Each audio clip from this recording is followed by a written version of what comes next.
यीशु सहाय, यीशु इलोही। प्रभु यीशु मसीह के मीठे और मधुर नाम में हम ये कामना करते हैं कि आप सब प्रभु में सुरक्षित होंगे, आशीषित होंगे और आनंदित भी होंगे। अपने प्रचार को हम इन्हीं शब्दों से शुरू करते हैं कि ये अंत के दिन हैं और हम अंत के दिनों पर प्रचार कर रहे हैं। जल्द आने वाले प्रभु यीशु मसीह के बारे में बता रहे हैं। तुरई फूकी जाने वाली है और हमारा प्रभु यीशु मसीह बादलों पे आने वाला है। खुद अपने आने के बारे में प्रभु यीशु मसीह ने मत्ती रचित सुसमाचार उसके 24 अध्याय के 37 पद में ऐसा कहा कि जैसे नूह के दिन थे वैसे ही मनुष्य के पुत्र का आना भी होगा। यानी यीशु मसीह ने अपने आने के समय की तुलना नूह के दिनों से की। मेरे प्रियो, यीशु मसीह का यह कहना अपने आप में बड़ा ही सजीव है और समझ में आने वाला है कि जैसे नूह के दिन थे वैसे ही मनुष्य के पुत्र का आना भी होगा। हम थोड़ा सा पढ़ लें इसको। मत्ती रचित सुसमाचार 24 अध्याय के 37 पद को जैसे मैंने बताया पढ़ के भी देख लें। जैसे नूह के दिन थे वैसा ही मनुष्य के पुत्र का आना भी होगा जी। क्योंकि जैसे जल प्रलय से पहले के दिनों में जिस दिन तक कि नूह जहाज पर ना चढ़ा उस दिन तक लोग खाते पीते थे और उनमें विवाह होते थे। जैसे उन दिनों में लोग खाते पीते थे और उनमें विवाह होते थे, वैसे ही आज भी लोग खाते पीते उनमें विवाह होते। खाने पीने और विवाह होने का मतलब ये है कि लोग अपने सांसारिक जीवन को व्यतीत करते थे। हालांकि उस युग में भी चेतावनियां मिल रही थी कि जल प्रलय आने वाला है और सारी पृथ्वी नष्ट हो जाएगी। केवल एक नूह के जहाज को छोड़कर और जो लोग भी नूह के जहाज पे होंगे उनको छोड़कर। और ऐसे ही इन दिनों में भी ये चेतावनियां मिल रही हैं। पिछले 2000 वर्षों से इस बारे में परमेश्वर के सेवक लोग प्रचार कर रहे हैं कि प्रभु यीशु मसीह बादलों पे आने वाला है। और मैं भी आज आपसे यही बात कह रहा हूं। आगे पढ़े। और जब तक जल प्रलय आकर उन सबको बहा ना ले गया तब तक उनको कुछ भी मालूम ना पड़ा, कुछ भी पता नहीं चला। यानी जब तक जल प्रलय आया और सारी चीजों को नष्ट करके ले गया, लोगों को मालूम ही नहीं पड़ा। मेरे प्रियो, ऐसे ही प्रभु यीशु मसीह का आगमन हो जाएगा और सांसारिक लोगों को कुछ भी पता नहीं चलेगा। एक आम से मसीह परिवार की कल्पना करें। पति पत्नी है, 2 बच्चे हैं और सुबह सुबह का समय है और बच्चे स्कूल जा रहे को तैयार हो रहे हैं और माता पिता उनका सहयोग कर रहे हैं। बेटा ये स्कूल बैग लो और ये वाटर बॉटल लो, ये तुम्हारा टिफिन बॉक्स है। और बस एक ब्रेड बच्चे के मुंह में है तो एक ब्रेड हाथ में और इतनी देर में ऑटो वाला आ गया। अरे देखो जल्दी आ गए, जल्दी चलो ऑटो वाला आ गया। और अरे ऐसे थोड़ी बच्चों को भेजेंगे। फटाफट बच्चों के सर के ऊपर हाथ रख दी। प्रभु जी बच्चों को बुद्धि ज्ञान समझ से परिपूर्ण करना, इनकी रक्षा करना, सही सलामती से ले जाना, सही सलामती से ले आना और बच्चों को रवाना किया। उसके बाद पति पत्नी भी अपने अपने तैयार हुए, उनको भी ऑफिस जाना है। अपना लंच बॉक्स लिया, ऑफिस चले गए। बेशक ऑफिस तक पहुंचने का समय बस में 1 घंटे है। 1 घंटे चाहें तो प्रभु यीशु मसीह के आगमन पर मनन कर सकते हैं, अपने पापों पे ऊपर दृष्टि कर सकते हैं, अपने पापों से क्षमा मांगने पर मनन कर सकते हैं। एक प्रार्थना चाहे तो प्रभु से कर सकते हैं। लेकिन नहीं, अपना व्हाट्सएप खोले बैठे हैं, अपना फेसबुक खोले बैठे हैं और बस उसी को देखे हुए चले जा रहे हैं। उसके बाद पूरा दिन थका के आए, शाम को बैठ के चाय पी, सब्जी वगैरह तो ऑफिस से लौटते में ले आए थे। अब वो खाना भी बनना है, बच्चे लोग बच्चे लोगों ने अपना होमवर्क किया और फिर उसके बाद डिनर हुआ और उसके बाद फिर ये भी देखना है कि सास भी कभी बहू थी, उस सीरियल में क्या हुआ, या कसौटी जिंदगी में क्या हुआ, किसने नई शादी कर ली, किसने अपनी बीवी को छोड़ दिया। यही सब सीरियल तो हमारे समाज को खराब कर रहे हैं और ये सब देखते देखते 11:30 बज गया और उसके बाद सोने चले गए और दूसरे दिन की भी यही प्रक्रिया है। और ऐसा ही सांसारिक मनुष्य अपने जीवन को बिताता चला जाता है और इन बातों पे मनन नहीं करता कि मेरी स्थिति क्या है। यदि आज रात को प्रभु यीशु मसीह आ जाएगा तो क्या मैं उसके साथ जा सकूंगा? क्या मैं उसके आगमन पर शरीक हो सकूंगा? क्या मेरे पापों की क्षमा हो गई है? क्या मैं परमेश्वर के राज का वारिस बन गया हूं? क्या मुझको कुछ प्रार्थना में समय देना चाहिए? क्या मुझको बाइबल को खोल के पढ़ना चाहिए? तो बिल्कुल जैसा नूह के दिन थे वैसा ही प्रभु यीशु मसीह के आने का समय भी होगा। ऐसा मैं नहीं बल्कि यीशु मसीह कह रहे हैं। तो मेरे प्रियो, नूह के दिन में क्या था? नूह के दिन के अंदर पूरी सृष्टि जो थी वो पाप से भरी हुई थी, घृणा थी, नफरत थी, लूट खसोट थी, होमोसेक्सुअलिटी थी और व्यभिचार था, बलात्कार था, सारे बुरे बुरे काम थे। तो जैसे उस समय में थे वैसा ही आज भी है। और आज तो स्थिति इस कदर बदतर है कि होमोसेक्सुअलिटी को और लिव इन रिलेशनशिप को हमारे सुप्रीम कोर्ट जैसे कोर्ट ने भी इजाजत दे दी है। तो बिल्कुल प्रभु यीशु मसीह का कहना 100% सही है कि जैसे नूह के दिन थे वैसा ही मनुष्य के पुत्र का भी आना होगा। तो मेरे प्रियो, उत्पत्ति की पुस्तक उसके 6 अध्याय के 8वें पद पर यह लिखा है कि परमेश्वर के अनुग्रह की दृष्टि नूह पर पड़ी हुई थी। तो उस जमाने में केवल एक नूह था जिस पे परमेश्वर के अनुग्रह की दृष्टि बनी हुई थी और वो नूह के द्वारा ही सृष्टि के कुछ लोगों को बचाकर दोबारा से सृष्टि को बसाना चाहता था। और वचन में लिखा है कि परमेश्वर सृष्टि को बनाने से पछता गया और अपने मन में खेदित हुआ। उसने कहा कि क्या जमीन पर चलने वाले पशु, क्या भूमि पर रेंगने वाले जंतु, क्या आकाश में उड़ने वाले पक्षी, क्या मनुष्य जिनके भी नथनों में जीवन का सांस है, मैं उन सब को इस पृथ्वी के ऊपर से मिटा दूंगा। लेकिन जैसा मैंने बताया कि वचन में लिखा है कि परमेश्वर के अनुग्रह की दृष्टि नूह पर बनी रही। तो परमेश्वर ने नूह से कहा कि गोपेर वृक्ष की लकड़ी का एक जहाज बना ले, उसमें अंदर और बाहर राल लगा लेना, उसमें कोठरियां बनाना और उसमें एक दरवाजा और एक खिड़की और खिड़की से एक हाथ ऊपर उस जहाज की छत बनाना और उस जहाज के अंदर 3 खंड बनाना और पृथ्वी के जितने भी पशु हैं और पक्षी हैं और रेंगने वाले जंतु हैं उनके एक एक जोड़ा, यानी एक नर या एक मादा। एक और जगह पे लिखा कि शुद्ध पशु पक्षियों में से 7 और अशुद्ध पशु पक्षियों में से एक एक लेकर जहाज पे ले आना। मेरे प्रियो, जलचर यानी जल में रहने वाले प्राणियों को जहाज पे लाने की जरूरत नहीं थी, क्योंकि जब पानी गिरेगा तो वो तो जल में ही रहेंगे, जल में ही थे और जल में ही रहेंगे। तो ये निर्देश परमेश्वर ने नूह को दिया और परमेश्वर ने कहा कि मैं पृथ्वी के ऊपर 40 दिन और 40 रात पानी बरसाऊंगा और सारी सृष्टि को जो मैंने बनाई है बिल्कुल से नष्ट कर दूंगा और जितने जीवित जीव जंतु तेरे साथ जहाज पर होंगे और तू खुद और तेरी पत्नी और तेरे 3 बेटे शेम, हाम और येपेत और उनकी 3 पत्नी, यानी केवल 8 लोग को मैं इस जल प्रलय से बचाकर सुरक्षित रखूंगा। तो परमेश्वर की अनुग्रह की जो दृष्टि थी वो नूह पर क्यों बनी रही? तो आइए देखें उत्पत्ति की पुस्तक उसका 6 अध्याय का 9 पद हमारे लिए पढ़ दें। नूह की वंशावली ये है। नूह धर्मी पुरुष और अपने समय के लोगों में खरा था। पहली बात, नूह धर्मी था। दूसरी बात, वो खरा था। और नूह परमेश्वर ही के साथ साथ चलता रहा। और नूह परमेश्वर के ही साथ साथ चलता रहा। नूह धर्मी था, यानी धार्मिकता की झिलम पहने हुए था। दूसरी बात, नूह खरा था। खरा बोलते हैं पेड़ को, निष्कलंक, निष्कपट, निर्दोष, है ना। तो वो कहते हैं ना कि क्या भाई कैसा माल है, कह रहा कि बिल्कुल पक्का खरा सोने बोले तो 24 कैरेट का गोल्ड।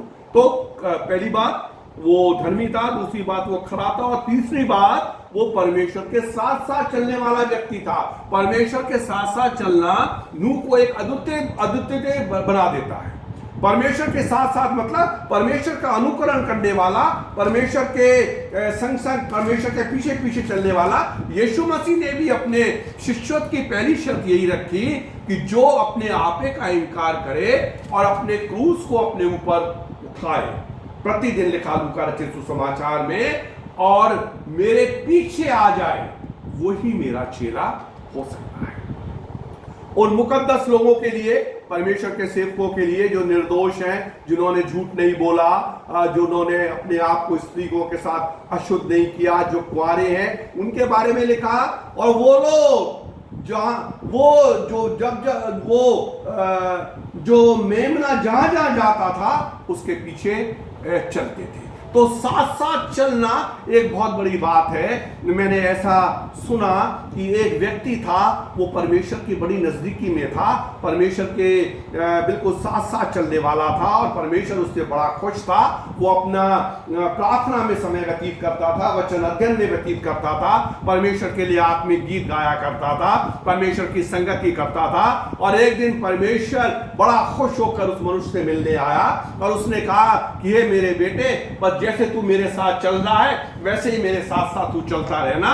और देख, ये एक फ्रेम मैं तुझको दे रहा हूं, और इस फ्रेम में देख, ये जो बड़े बड़े पैरों के चिन्ह के निशान है ना, वो तो मेरे हैं, और ये जो छोटे छोटे चिन्ह, पैरों के चिन्ह है ना, वो तेरे हैं। और ये दोनों मेरे 2 पैरों के चिन्ह और तेरे 2 पैरों के चिन्ह, ये चारों चिन्ह एक साथ इसलिए दिखाई दे रहे हैं कि तू मेरे साथ साथ चलता है, और बस ऐसे ही तू मेरे साथ साथ चलते रहना। लेकिन ध्यान रखना, यदि तू मेरे साथ साथ चलना बंद कर देगा या तू पीछे हट जाएगा, तो तेरे पैरों के चिन्ह इस फ्रेम में से गायब हो जाएंगे, और तुझको इस बात को मालूम हो जाएगा कि तू अब परमेश्वर के साथ साथ नहीं चल रहा। वो व्यक्ति बड़ा आनंदित हो गया ये सुनकर कि परमेश्वर ने मुझको दर्शन दिया और परमेश्वर ने मुझको ये फ्रेम भी दिया। अब तो मैं रोज अपने पैरों के चिन्ह परमेश्वर के साथ देखूंगा। मेरे प्रियो, वो और भी प्रभु की संगति के अंदर आगे बढ़ गया, और प्रार्थना करने लगा, और प्रभु की संगति करने लगा, और आत्मिक गीत गाने लगा, और वचन को पढ़ने लगा, और प्रभु का उपासक हो गया। और जब वो आगे बढ़ा, उसके पैरों के चिन्ह जो फ्रेम में थे ना, वो गहरे होते गए, और वो देख देख के खुश होता था। लेकिन अचानक एक दिन क्या हुआ, उसने देखा कि उस फ्रेम के अंदर से उसके पैरों के चिन्ह गायब हो गए। अरे ये क्या हुआ, मैं तो अच्छा जीवन जी रहा था, अच्छा संगति कर रहा था, मेरे चिन्ह क्यों गायब हो गए। वो रोने लगा, रोते रोते घुटनों पर जाके प्रार्थना करने लगा, और परमेश्वर से पूछने लगा कि परमेश्वर, मेरे पाप को मुझ पे दर्शा, मैं अपना पाप अंगीकार कर रहा हूं, मैं पश्चाताप कर रहा हूं, मैं प्रायश्चित कर रहा हूं। परमेश्वर, मुझसे कहां भूल हो गई, परमेश्वर मुझसे कहां गलती हो गई। और परमेश्वर उसके पास आ गया, परमेश्वर ने अपने हाथों से उसकी आंसुओं को पोंछा और उसको उठाकर अपने सीने से लगा लिया।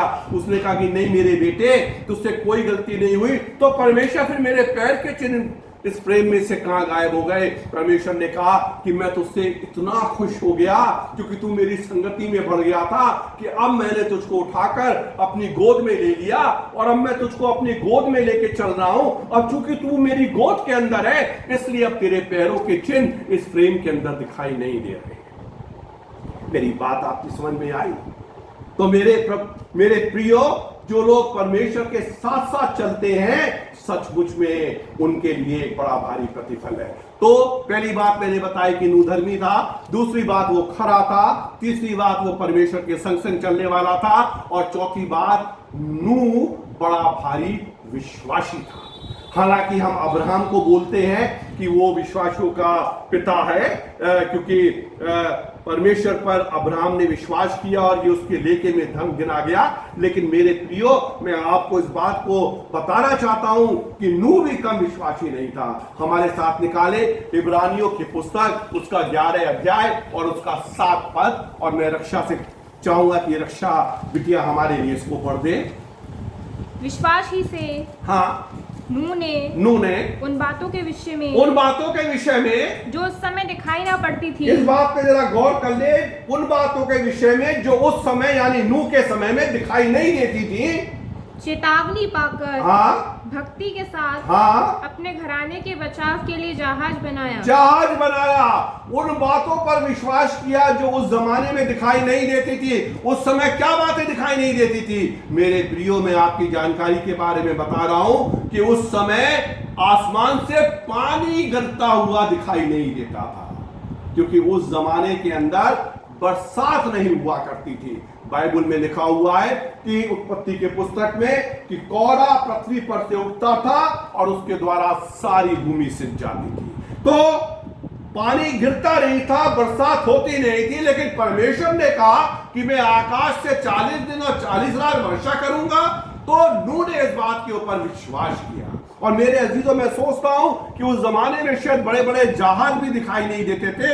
हालांकि तैरने के जो मौलिक नियम थे वो परमेश्वर ने स्थापित कर दिए थे।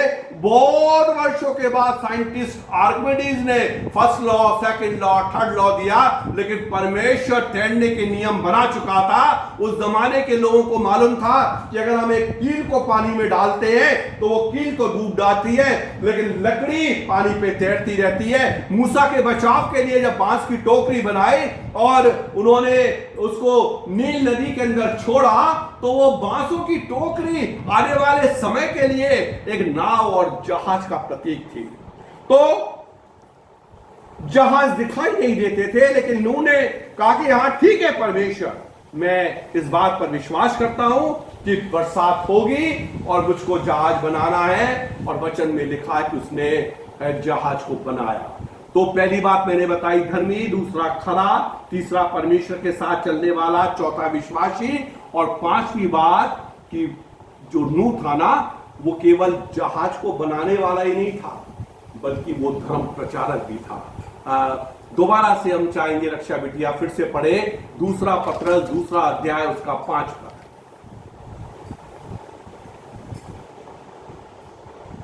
और प्राचीन युग के संसार को भी ना छोड़ा, वरन भक्तिहीन संसार पर महाजल प्रलय भेजा। पर धर्म के प्रचारक नूह समेत, देखिए जरा थोड़ा सा धीमे पढ़ेंगे तो, हाँ, धर्म के प्रचारक नूह समेत 8 व्यक्तियों को बचा लिया। यहाँ पे लिखा है धर्म के प्रचारक, यानी नूह जो था वो धर्म का प्रचारक था। दोपहर दिन में तो वो जहाज बनाता था और रात को चौपाल पे बैठकर प्रचार करता था। क्या प्रचार करता था? ये प्रचार करता था कि भाइयों और बहनों, देखो अब बरसात होने वाली है, जल प्रलय आएगा, सारी सृष्टि नष्ट हो जाएगी। परमेश्वर ने मुझसे कहा है जहाज बनाना है और उसमें जीव जंतुओं के एक एक जोड़े लाके रखना है, और उसमें मुझको मेरे परिवार को साथ भी जाने की आज्ञा परमेश्वर ने दी है। इसलिए अगर तुम इस बात पे विश्वास करते हो तो अपने बुराई से फिर जाओ, अधर्म को छोड़ दो, परमेश्वर से क्षमा मांग लो, और जब जहाज बन जाएगा और परमेश्वर मुझसे कहेगा कि जहाज पे अब चढ़ जा, तो उस समय मैं तुम्हें भी बता दूंगा और तुम भी आ जाना और तुम भी जहाज पर चढ़कर अपने अपने प्राणों को बचा लेना। लेकिन लोग चुपचाप से मुस्कुराते हुए जैसे कोई कहानी सुन रहे हैं, धर्म के प्रचारक की बातें सुनते हैं। और प्रियो, मैं ये विश्वास करता हूं कि नूह केवल रात में ही नहीं बल्कि दिन में भी प्रचार करता होगा। जिस समय वो जहाज बनाता होगा और लोग आके पूछते होंगे कि नूह बाबा ये क्या कर रहे हैं आप, तो नूह कहता होगा कि मैं जहाज बनाऊंगा। कि वो क्या होता है कि जहाज पानी के ऊपर तैरता है। अच्छा, तो फिर ये जहाज को बना के बाबा जी इसको समुद्र में ले जाओगे? नूह कहता था कि नहीं नहीं नहीं, समुद्र में नहीं लेके जाऊंगा, ये यही रहेगा। तो यहाँ तो पानी नहीं है। तब नूह ने कहा कि आसमान से पानी गिरेगा और यहाँ पे पानी ही पानी हो जाएगा। तो लोगों ने कहा ये पानी जो समुद्र में, नदियों में, कुओं में है, जिस पानी को हम पीते हैं वो आसमान से गिरेगा? तो लोगों ने कहा कि बुड्ढा सनक गया है, बुड्ढा पागल हो गया है, और उसका हंसी मजाक और ठट्टा करके लोग वहां से चले गए। मेरे प्रियो, लोगों ने यीशु मसीह को भी नहीं छोड़ा। यीशु मसीह जब एक घर के अंदर था तो वचन के अंदर लिखा है कि उसके कुटुंबी यानी उसके परिवार के लोग वहां पर पहुंचे, और इसलिए पहुंचे कि यीशु मसीह को पकड़ के घर ले आए, क्योंकि वो ये कहते थे कि यीशु मसीह का चित्त ठिकाने नहीं है। चित्त ठिकाने नहीं है मतलब इसको कुछ मेंटल प्रॉब्लम है, ये सनकी हो गया, क्रैक हो गया। यीशु मसीह के बारे में कहते थे, यूहन्ना रचित सुसमाचार में तो साफ साफ लिखा है कि लोगों ने कहा कि यीशु मसीह में दुष्ट आत्मा है। लोगों ने कहा कि उसकी सुनते क्यों हो, वो पागल है। इसीलिए यीशु मसीह ने कहा कि जब वो हरे पेड़ के साथ ये करते हैं तो तुम्हारे साथ क्या कुछ नहीं करेंगे। इसीलिए तो पौलुस ये कहते हैं कि परमेश्वर ने हम मूर्खों को चुन लिया कि ज्ञान वालों को लज्जित करे। हाँ, हम प्रचारक लोगों के सामने मूर्ख और पागल समझे जाते हैं। क्या मूर्खतापूर्ण बातें करते हैं, ऐसे थोड़ी होता है, ऐसे थोड़ी यीशु मसीह आ जाएगा, ऐसे थोड़ी नरक की आग में डाल दिए जाएंगे, ऐसे थोड़े परमेश्वर का राज होता है। हाँ, हम लोग मूर्ख और पागल और बेवकूफ लोग समझे जाते हैं और समझे जाते रहेंगे, लेकिन नूह इन बातों का प्रचार करता रहा। और जो छठवीं बात मैं बताना चाह रहा हूं वो ये कि नूह बहुत धैर्यवान था। उसने बड़े धैर्य के साथ जहाज बनाया। जहाज मिलने की आज्ञा मिलने के समय से लेकर जहाज के बनने तक वो धैर्य रखे रहा। क्या जहाज एक दिन में बन गया, या एक हफ्ते में बन गया, या एक महीने में बन गया? मेरे प्रियो, जहाज बहुत बड़ा था। पहली बात तो ये समझे कि जहाज को बनाने वाले कौन लोग थे? केवल नूह था और नूह का परिवार था। उसके बेटे उसकी मदद करते होंगे, उसकी बहुएं और नूह की पत्नी छोटे मोटे कामों में हथौड़ा ले आना, कील खत्म हो गई ले आना, देखो वो लकड़ी का टुकड़ा वहां रखा है वहां ले आना। अरे जब उस जमाने के लोग अपने प्राणों को बचाने के लिए जहाज में बैठने के लिए ही तैयार नहीं थे तो वो जहाज बनाएंगे क्या? नूह इस जहाज को बनाता होगा, नूह का परिवार इस जहाज को बनाता होगा, और ये जहाज बहुत बड़ा था। कल्पना करें, हमें बताया गया है कि 14,000 पेड़ों की लकड़ी इस जहाज को बनाने में लगी थी, और 300 रेल रोड कार के बराबर इस जहाज की कैपेसिटी थी, और इस जहाज पे 70,000 जीव जंतु रखने की कैपेसिटी थी। और मेरे प्रियो, ये समझ लीजिए 70,000 जीव जंतु और नूह का परिवार, इन सब का खाना उस जहाज के ऊपर रखना था। और कितने दिन का खाना आपको पता है? नूह कितने समय तक जहाज पे रहा?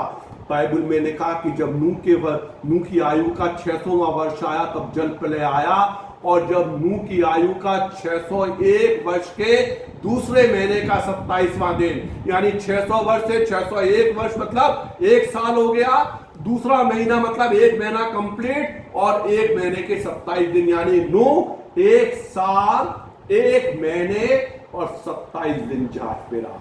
इतने समय के लिए उनको भोजन की आवश्यकता थी।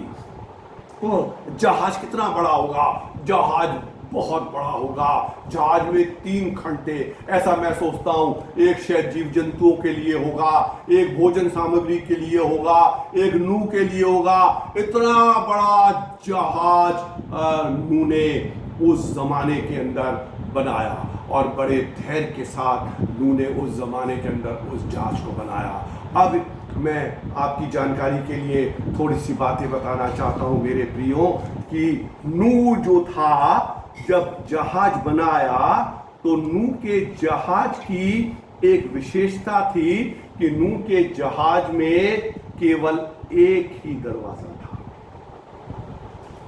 मैं सोचता हूं कि नूह के जहाज में कम से कम 8 दरवाजे तो होने चाहिए थे, कि नूह के परिवार के, नूह को समेत 8 प्राणी थे, तो 8 बार वो लोग खाने का सामान लेके जाते। और खाना भी मेरे प्रियो, उस समय के लोग वेजिटेरियन थे। वेजिटेरियन थे क्योंकि परमेश्वर ने कहा था कि इस पृथ्वी के ऊपर जितने बीज वाले पेड़ हैं छोटे छोटे, और जितने पेड़ में बीज वाले फल होते हैं, वो मैंने मनुष्यों को दिए। और जीव जंतुओं के लिए जो छोटे छोटे हरे हरे पेड़ हैं ये मैंने दिए।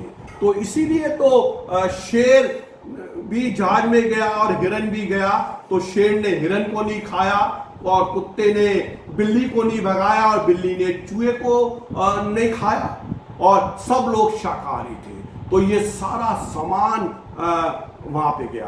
तो अगर 8 दरवाजे होते तो 8 बार में नूह के परिवार के लोग ये खाने का सामान लिया। कुछ खाने का सामान मैं ऐसा सोचता हूं कि शायद पशुओं के ऊपर भी लाद के ले गए होंगे, लेकिन 8 दरवाजे होते तो सारे जानवर वानवर भी बड़ी जल्दी से चले जाते।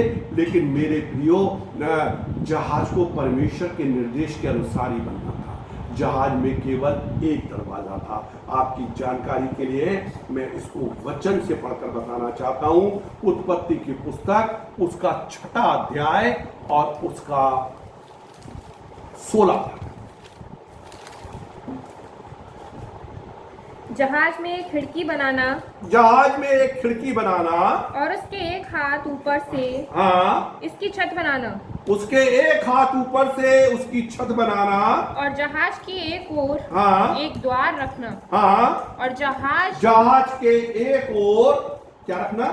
एक द्वार रखना। एक द्वार रखना, यानी जहाज में, इतने बड़े जहाज में केवल एक द्वार था और वो द्वार मैंने आपके सामने ये दिखा दिया। देखो ये द्वार है और इस द्वार से ही शेर गया, इस द्वार से ही घोड़ा गया, इस द्वार से ही गाय गई, इस द्वार से ही चींटा गया और इसी द्वार से चींटी भी अंदर गई। और मेरे प्रियो, जब सारे जानवर लोग चल गए, सारा खाने का सामान भी इसी दरवाजे से भीतर चला गया, तो उसके बाद क्या हुआ? उसके बाद सबसे पहले गई नूह की पत्नी। उन्होंने कहा माता जी चलिए पहले हम आपको अंदर छोड़ते हैं। नूह की पत्नी गई, उसके बाद बहुएं गई होंगी, लेडीज फर्स्ट, है ना। उसके बाद लड़कों ने अपने पापा को इज्जत दी होगी, नूह से कहा होगा कि पापा जी अब आप चलिए, और नूह ने इशारे से कहा कि पहले चलो। और उसके बाद लड़के भी अंदर चले गए। अब नूह जहाज पे चढ़ा और जहाज की रेलिंग पे चढ़कर और जहाज के डेक पे खड़ा हो गया। और मैं अपने इमेजिनेशन में ऐसा सोचता हूं कि जहाज के चारों तरफ बहुत सारी भीड़ होगी। क्यों? कि लोगों ने देखा होगा कि जानवर जा रहे हैं, खाने का सामान जा रहा है, नूह का परिवार जा रहा है। ये क्या एक ही अफलातून जहाज सा बन गया है, ये क्या स्ट्रक्चर खड़ा है। और लोग वहां पर खड़े होंगे और नूह ने एक भोंपू लेकर और वहीं पर डेक से खड़े होकर एक बार फिर से कहा होगा, अगर कोई अभी भी अपने प्राण को बचाना चाहता है तो अपनी बुराई से फिर जाए, प्रभु से क्षमा मांग ले और इस समय मेरे पास आ जाए और मेरे साथ इस जहाज पे चला चले। लेकिन मेरे प्रियो, एक भी जन तैयार नहीं हुआ। जिस तरीके से हवाई जहाज जब उड़ने वाला होता है ना, तो एक आवाज दी जाती है, this is the final call for mister Rajendra Singh, जल्दी से जहाज पे पहुंचिए। इसी तरीके से नूह चिल्ला रहा था, this is the final call, अभी भी अपने प्राणों को बचा लो और मेरे पास जहाज पर आ जाओ। लेकिन कोई भी नहीं आया। तो मेरे प्रियो फिर क्या हुआ कि देखो ये नूह जो है, ये जो नूह है, ये जहाज में अंदर गया और जैसे ही नूह अंदर गया, दौड़ से एक आवाज हुई। ये आवाज काय की हुई पता है प्रियो? ये आवाज हुई एक दरवाजे की, जो दरवाजा आकर ठक से बंद हो गया। क्या नूह ने बंद किया? नहीं मेरे प्रियो। उत्पत्ति की पुस्तक 7 अध्याय का 16 पद पढ़ दीजिए। और जो गए वे परमेश्वर की आज्ञा के अनुसार सब जाति के प्राणियों में से नर और मादा गए। तब यहोवा ने जहाज का द्वार बंद कर दिया। तब यहोवा ने इस जहाज के दरवाजे को ठक से क्या कर दिया? बंद कर दिया। अब प्रकाशित वाक्य 3 अध्याय के 6 पद के अंदर ऐसा लिखा है कि कि जिस दरवाजे को परमेश्वर बंद कर दे उसको दुनिया की कोई ताकत खोल नहीं सकती, और जिस दरवाजे को परमेश्वर खोल दे उसको दुनिया की कोई ताकत बंद नहीं कर सकती। इस दरवाजे के बंद होने के बाद जो लोग जहाज में थे वो जहाज में, जो लोग बाहर थे वो बाहर, अंदर से कोई बाहर नहीं आ सकता और बाहर से कोई अंदर नहीं जा सकता। और उसके बाद वर्षा होनी शुरू हुई, पानी गिरा, लोगों ने एक दूसरे के चेहरे को देखा कि अरे ये तो वास्तव में पानी गिरने लगा। हाँ, नूह ने कहा था पानी आसमान से गिरेगा, गिर रहा है, कोई बात नहीं, अभी बंद हो जाएगा, इतना थोड़ी गिरेगा कि पूरी धरती पानी से ढक जाएगी। पानी बढ़ता गया, बढ़ता गया, बढ़ता गया, बढ़ता गया, मकान डूबने लगे, तंबू डूबने लगे, झोंपड़े डूबने लगे, पेड़ डूबने लगे, पानी बढ़ रहा है, बढ़ रहा है। लोग अपने घरों की छतों पे चढ़ गए होंगे, लोग पेड़ों के ऊपर जाके लटक गए होंगे, और धीरे धीमे जहाज भी पानी की जमीन के ऊपर से पानी के ऊपर तैरने लगा और जहाज उठ गया। और मेरे प्रियो, बहुत सारा पानी आ गया। 40 दिन और 40 रात लगातार वर्षा हो रही थी, और वचन में लिखा है कि बड़े बड़े पहाड़ जो हैं वो सब डूब गए, बल्कि पहाड़ के 15 हाथ ऊपर पानी बढ़ गया। अरे ये कैसे संभव हो गया? 40 दिन और 40 रात की बरसात के बाद से ही कैसे इतना पानी हो सकता है? वचन में लिखा है कि केवल ऊपर से पानी नहीं गिरा, बल्कि समुद्र ने भी अपने सोतों को क्या कर दिया? खोल दिया, और पानी समुद्र से नीचे से भी निकल रहा है, ऊपर से भी हो रहा है। तीसरे नंबर की पहाड़ की चोटी कंचनजंगा डूब गई, दूसरे नंबर की चोटी केटू डूब गई, और सबसे ऊंची चोटी एवरेस्ट की भी डूब गई, और जहां चढ़ और पानी बढ़ता चला गया।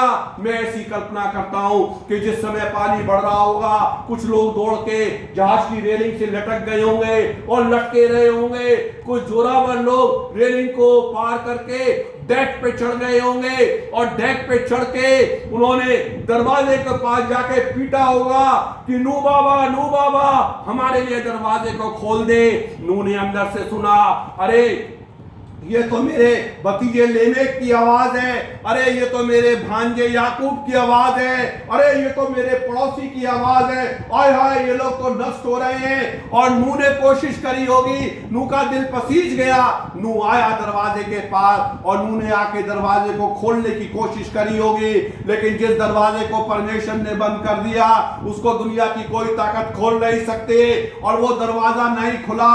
और इसलिए में ही एक बहुत तेज पानी का सैलाब आया, और जो लोग डेक पे खड़े थे वो सब पानी में जा पड़े, जो लोग लटके हुए थे उनके हाथ थक गए और उनके हाथ छूट गए। और मेरे प्रियो, पूरी की पूरी सृष्टि और पूरी की पूरी पशु पक्षी जो भी जहाज के बाहर थे सब के सब नष्ट हो गए। और इसके बाद परमेश्वर ने वचन में लिखा है कि उन लोगों की सुधी की। मेरे प्रियो, एक साल 1 महीना 27 दिन तक परमेश्वर ने उनसे कोई बातचीत नहीं करी। इसका कोई प्रमाण बाइबल में नहीं है। इसलिए अगर एक लंबे समय तक आपसे भी परमेश्वर ने बात नहीं की तो चिंता मत करना, परमेश्वर समय आने पर आपसे बात करेगा। हाँ, मैं प्रतिरोज, और वो भी दिन में 3 बार 4 बार कोरोना के संक्रमण को, कोरोना के वायरस को दूर करने के लिए प्रार्थना कर रहा हूं, लेकिन नहीं हो रहा। और मैं तो सेवक कहलाने के योग भी नहीं हूं। परमेश्वर के बड़े बड़े सेवक बेनी हिन जी को मैंने देखा, उनकी कलीसिया के साथ ओने मुंह गिरकर रो रो कर प्रार्थना कर रहे हैं। और परमेश्वर के कितने बड़े बड़े सेवक लोग इस समय प्रार्थना कर रहे हैं, लेकिन परमेश्वर प्रार्थना का उत्तर नहीं दे रहा। चिंता मत करना, परमेश्वर एक दिन आपकी प्रार्थना का उत्तर अवश्य देगा। तो मेरे प्रियो, ये जो सारी की सारी सृष्टि थी ना, वो सब खत्म हो गई। लेकिन उसके बाद परमेश्वर ने जब सुधी ली, बाइबल में लिखा कि 150 दिन मतलब 5 महीने पानी पृथ्वी के ऊपर प्रबल रहा। और तब परमेश्वर ने पानी को घटाया। कैसे घटाया मानो? परमेश्वर ने हवा चलाई।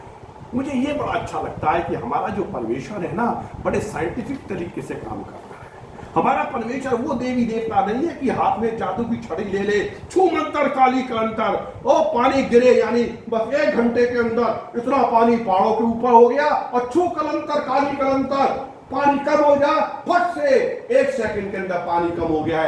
ऐसा हमारा प्रभु नहीं है। जब उसने मिस्रियों के लिए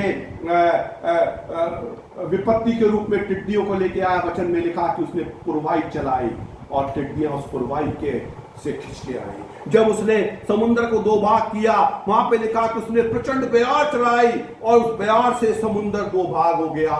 जब उसने खाने के लिए इजरायलियों के लिए बटेरे लेके आया, वहां लिखा आंधी आई और आंधी के साथ इतनी बटेरे आई, एक दिन के मार्ग पर 2-2 हाथ ऊंची बटेरे आ गई। तो परमेश्वर हर एक काम को बड़े प्यार से और बड़ी सुविधा से और बड़े साइंटिफिक तरीके से करता है। परमेश्वर ने बयार चलाई और लिखा हुआ है कि नूह की अवस्था के 7वें महीने के 17वां दिन को जहाज पर अरारत पहाड़ पे जाकर टिक गया और 10वें महीने के पहले दिन को पहाड़ की चोटियां नजर आई। और फिर नूह ने खिड़की खोलकर एक कौवे को उड़ाया, कौवा इधर उधर घूमता रहा। फिर नूह ने एक कबूतरी को उड़ाया और कबूतरी इधर उधर घूमती रही, कहीं उसको आधार नहीं मिला, वो नूह के पास दोबारा वापस आ गई। तो उन्हें हाथ बढ़ाकर उसको जहाज पर ले लिया। 7 दिन के बाद उसने उसी कबूतरी को छोड़ दिया और कबूतरी जब शाम को लौटी तो जलपाई का एक नया पत्ता उसकी चोंच के अंदर था। तो नूह ने जान लिया कि अब पानी कम होने लगा और नए नए पौधे लगने लगे। 7 दिन के बाद उसने उसी कबूतरी को फिर छोड़ दिया, लेकिन वो फिर कभी लौट के नहीं आई। और उसके बाद नूह निकलकर जहाज पे से आया और उसने कुछ शुद्ध पशु पक्षियों में से लेकर होम बलि को प्रभु के लिए चढ़ाया। परमेश्वर का वचन में प्रभु यीशु मसीह ने कहा कि जैसे नूह के दिन थे वैसे ही मनुष्य के पुत्र का भी आना होगा। तो मेरे प्रियो, जैसे नूह के दिन थे वैसा ही अब भी दिन है। नूह के दिन कैसे थे? नूह के दिन में एक जहाज था बचने के लिए, है ना? आज भी एक जहाज है और उस जहाज का नाम बड़े बड़े जहाजों की तरह विराट, विक्रांत और सम्राट नहीं है। उस जहाज का नाम है अनुग्रह। उस जहाज का नाम है अनुग्रह। अनुग्रह की बहुत सारी डेफिनेशन हो सकती है, लेकिन एक सरल सी डेफिनेशन मैं आपको बता रहा हूं। लिखने वाले लिख ले, याद करने वाले याद कर ले। अनुग्रह ना क्षमा किए जाने वाले पापों के लिए परमेश्वर की क्षमा करने वाली दया।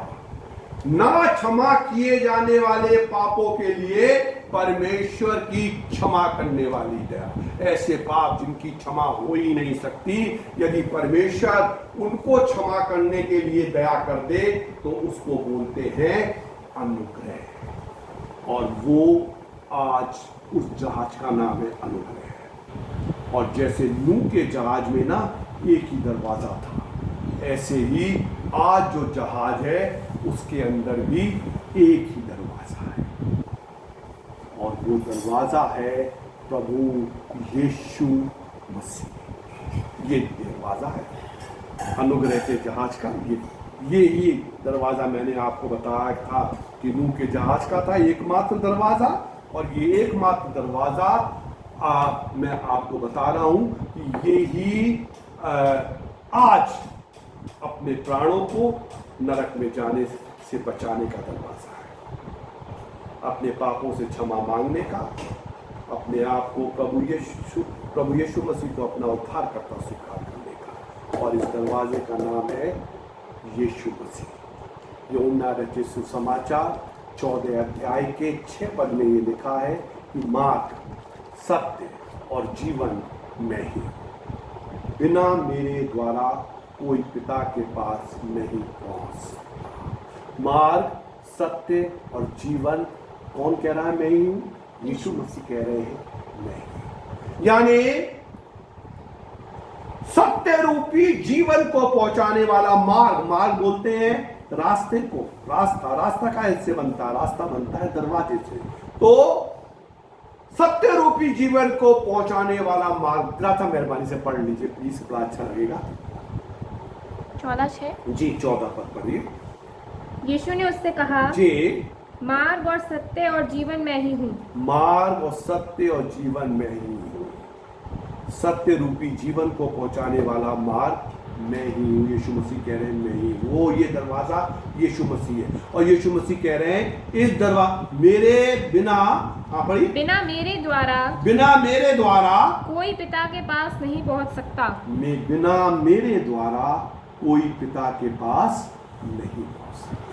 तो यदि पिता के पास पहुंचना है, पिता के पास पहुंचना यानी पिता के राज में पहुंचना है, जिसको हम परमेश्वर का राज कहते हैं, जिसको हम स्वर्ग का राज कहते हैं, जिसको हम स्वर्ग कहते हैं, जहाँ पे अब्राहम है, जहाँ पे इज़हाक है, जहाँ पर याकूब जी हैं, जहाँ पर मूसा हैं, जहाँ पर नूह बाबा हैं, जहाँ पर सारे परमेश्वर के भविष्यवक्ता लोग हैं। तो यदि हम वहाँ पे पहुँचना चाहते हैं तो वो दरवाज़ा कौन है?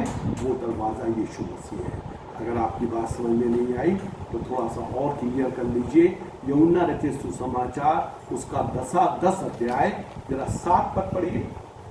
तब यीशु ने उनसे फिर कहा, यीशु ने उनसे ये कहा, मैं तुमसे सच सच कहता हूँ, मैं तुमसे सच सच कहता हूँ। देखो यीशु मसीह कहीं तो कहते हैं कि मैं कहता हूँ, कहीं कहते हैं कि मैं तुमसे सच कहता हूँ, और कहीं कहते हैं मैं तुमसे सच सच।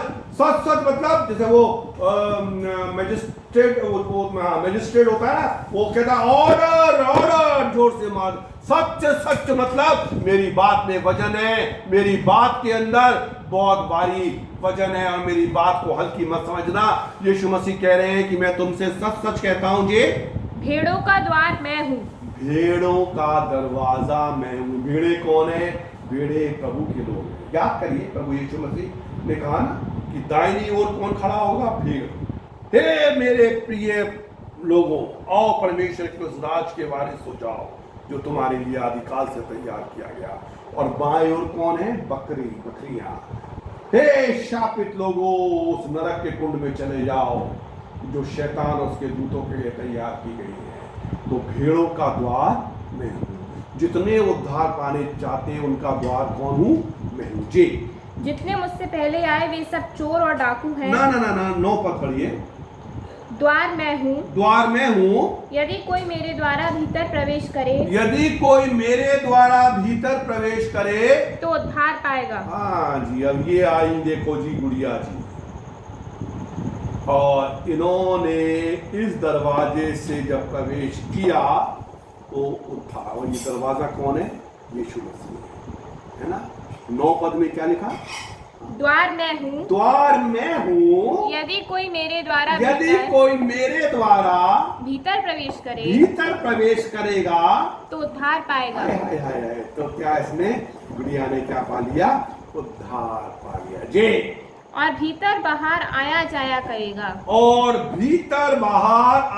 भीतर आएगा बाहर जाएगा, भीतर आएगा बाहर जाएगा। भीतर आके क्या करेगा? प्रार्थना करेगा, वचन का अध्ययन करेगा, प्रभु की संगति करेगा, प्रभु के साथ साथ चलेगा भीतर आके। और बाहर आके क्या करेगा?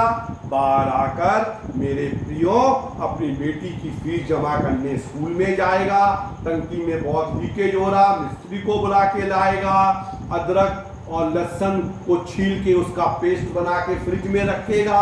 हाँ भाई, रोज सब्जी के लिए चाहिए, हो सकता है कभी कोरमा भी बनाना पड़ेगा। तो जो पढ़े फिर से पढ़े। द्वार में हूँ, यदि कोई मेरे द्वारा भीतर प्रवेश करेगा तो उद्धार पाएगा।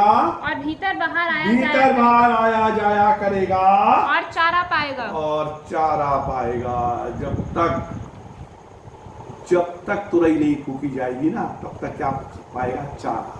बढ़िया खाना देने की और बढ़िया कपड़ा देने की और सर पर छत देने की और आपकी आवश्यकता की पूर्ति करने की प्रभु ने एक जिम्मेदारी अपने ऊपर ली है। और आप उसके द्वारा क्या करेंगे? चारा पाएंगे। तो मेरे प्रियो, ये द्वार में तो मैंने आपको बताया था कि भीतर बाहर आया जाया करेगा। और ये भीतर बाहर आते जाते में ही एक आवाज आएगी, माई फेवरेट साउंड, मेरी प्रिय धुन, टो टो टो टो टो टो टो टो टो टो टो टो।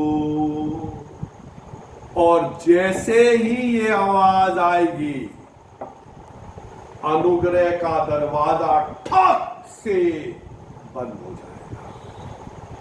और इस बार भी दरवाजे को कौन बंद करेगा? रक्षा कौन बंद करेगा? परमेश्वर बंद करेगा। जैसे नूह के दरवाजे को परमेश्वर ने बंद कर दिया था, ऐसे ही अब इस अनुग्रह के दरवाजे को भी परमेश्वर क्या कर देगा? बंद कर देगा। अब जो लोग अंदर है वो बाहर नहीं आ सकते, और जो बाहर है वो अंदर नहीं जा सकते। अंदर से कोई बाहर ना आ सके, डिंग डिंग डिंग। बाहर से कोई अंदर ना आ जा सके, डिंग डिंग डिंग डिंग। सोचो कभी ऐसा हो तो क्या हो, सोचो कभी ऐसा हो तो क्या हो। मैंने अपना काम कर दिया, अब सोचना आपके हाथों में है। सोचिए कि जो अंदर है वो अंदर ही रहेगा, और जो बाहर है वो बाहर ही रहेगा। अंदर वाला बाहर नहीं जा सकता और बाहर वाला अंदर नहीं जा सकता। क्यों? क्योंकि इस बार भी दरवाजे को परमेश्वर ने बंद कर दिया है, और जिस दरवाजे को परमेश्वर बंद कर दे उसको दुनिया की कोई ताकत खोल नहीं सकती। उद्धार प्रभु यीशु मसीह। मैं अपने प्रचार को समाप्त कर रहा हूं। एक आखिरी वचन आपको दे रहा हूं। प्रेरितों के काम उसका 4 अध्याय 4 चैप्टर और उसका 12 वर्स। किसी दूसरे के द्वारा उद्धार नहीं। वचन यहाँ पे प्रभु यीशु मसीह के बारे में बातचीत हो रही है। ऊपर से पढ़ेंगे तो आपको जान जाएंगे कि प्रभु यीशु मसीह के बारे में बातचीत हो रही है। बाइबल कह रही है किसी दूसरे के द्वारा उद्धार नहीं जी, क्योंकि स्वर्ग के नीचे मनुष्यों में और कोई दूसरा नाम नहीं दिया गया, और कोई दूसरा नाम नहीं दिया गया जिसके द्वारा हम उद्धार पा सके। उद्धार केवल प्रभु यीशु मसीह में, केवल यीशु मसीह में, और वो उद्धार आज आप पा सकते हैं। प्रभु यीशु मसीह ने कहा जैसे नूह के दिन थे वैसे ही मनुष्य के पुत्र का भी आना होगा। बिल्कुल सांसारिक रीति से नूह के दिनों में लोग व्यस्त थे, चेतावनी पाकर भी नहीं सुन रहे थे। ऐसे ही व्यस्त मत बनिए। बहुत व्यस्त है, बहुत व्यस्त है। मुझे बड़ा दुख है कि हम इतना मेहनत करके शूट करते हैं और आपको परमेश्वर के वचन देते हैं, लेकिन लोगों को सुनने की भी फुर्सत नहीं है ना।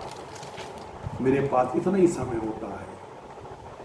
लोग कहते हैं इस लॉकआउट पीरियड में जब आप घर में हैं तब भी आप नहीं सुन पा रहे। सुनिए, क्योंकि बाइबल में लिखा है कि विश्वास सुनने से और सुनना मसीह के वचन से होता है। सुनिए, सुनेंगे, विश्वास बढ़ेगा और आप अपने प्राणों को बचा पाएंगे। तो प्रभु आप सबको बहुत सारी आशीष दें। यदि आपको हमारा ये प्रचार अच्छा लगता है तो हमारे चैनल पे जाकर इसको सब्सक्राइब करिए। सब्सक्राइब करने के लिए मैं आपसे बार बार इसलिए कहता हूँ, मुझे कोई चिंता नहीं है, ना तो व्यूज़ की ना सब्सक्राइब की, क्योंकि मुझे ये बताया गया है कि अगर ज़्यादा सब्सक्रिप्शन नहीं होंगे तो शायद वो चैनल को ब्लॉक कर देते, और मैं नहीं चाहता कि हमने जो शुरुआत करी है वो ब्लॉक हो जाए। इसलिए मैं आपसे कहता हूँ, और वचन को शेयर करिए, वचन को शेयर करिए। सुनना प्रभु के वचन से होता है, और वचन में लिखा कि बिना प्रचारक कैसे सुने। तो 3 बातें मैं बताना चाह रहा हूँ कि या तो आप खुद प्रचार करें, आप कहेंगे हम तो नहीं करते, तो आप अपने पैसे से किसी दूसरे को प्रचार करने दीजिए। हाँ, कोई गांव को गोद ले ले और किसी मसीह के प्रचारक को पैसा दें और वो जाके प्रचार करे। और वो भी नहीं कर सकते तो वचन में लिखा है कि पिता से विनती करो कि वो पके केक खाटने के लिए मजदूरों को भेज दे, तो पिता से विनती करो। आप प्रचार के लिए मुझे भेज सकते हैं। अब आप डर जाएंगे कि अरे अब भाई साहब पैसा मांगने गया है ना। एक नया पैसा भी आपका खर्च नहीं होगा, एक नया पैसा भी। ना तो आपको मुझे रेल का टिकट देना है भेजने के लिए, ना आपको मुझे खाने का डिब्बा बना के देना है भेजने के लिए, और ना ही आपको मेरे जेब में कुछ पैसा रखना है, और ना आपको ट्रेन में चढ़ा के टाटा बाय बाय करके मुझे भेजना है ना, आप मुझे अपने घर में बैठे बैठे एक बटन दबाकर भेज सकते हैं। शेयर कर दीजिए इस वीडियो को, इससे पहले जो वीडियोस आपने देखे उनको शेयर करिए, और मैं दूसरी जगह पे अपने आप पहुंच जाऊंगा, तो शेयर करिए और वचन को बढ़ाइए। प्रभु आप सबको बहुत सारी आशीष दे। आपका दिन शुभ। आमीन।